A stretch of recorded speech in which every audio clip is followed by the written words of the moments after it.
What's the meaning of Boston Brahmin?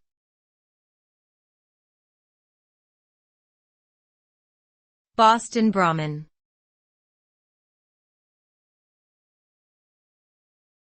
Boston Brahmin.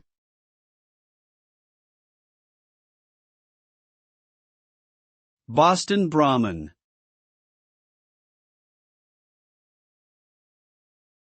Boston Brahmin.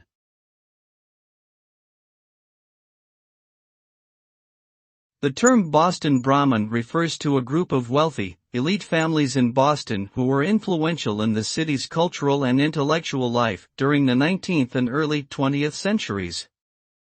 The label often implies a sense of superiority and exclusivity, with the Brahmins seen as being highly educated, cultured, and socially privileged. The moniker has been used to describe the city's blue-blooded aristocracy, whose members include such notable figures as the Kennedys and the Rockefellers. Today, the term is used more broadly to refer to any affluent or upper-class individual from the New England area.